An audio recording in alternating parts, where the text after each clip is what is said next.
Good morning and welcome back my YouTube channel. বন্ধু, আশা করি তোমরা খুব ভালো আছো। আজকে নতুন ভিডিও।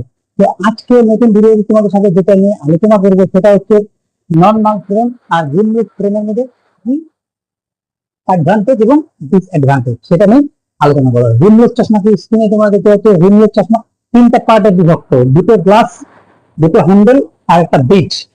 আর নর্মাল চশমা তোমরা সাইডে দেখতে পাচ্ছ পুরোটা প্লাস্টিকের তৈরি বা পুরোটা মেটাল বা হাফ মেটাল, মজবুত বেশি। নর্মাল ফ্রেমটা দিয়েছেন রিমলেসের চাইতে অনেকটা মজবুত। রিমলেস চশমাতে ধাক্কা লাগলে বা জুতা লাগলে তো ভেঙে যাওয়ার চান্স থাকে। সেই কারণে কেউ যদি রিমলেস চশমা বানাতে চাও সেটা পিসি লেন্সে তৈরি করবে, যেটাকে পলিকার্বনেট লেন্স বলে। পলিকার্বনেট লেন্সে ডেকেজের চান্স খুবই কম। আর নর্মাল ফ্রেম বা চিত্রা ফ্রেম বা হাফ ফ্রেম বা মেটাল ফ্রেম যে কোনো গ্লাসে তৈরি করতে পারো, কোনো প্রবলেম নেই, গ্লাসে করতে পারো। নর্মাল হাফ ফ্রেম এইটাই নয় মনে করো যে রিমলেস বানালে সেটা পলিকার্বনেট লেন্স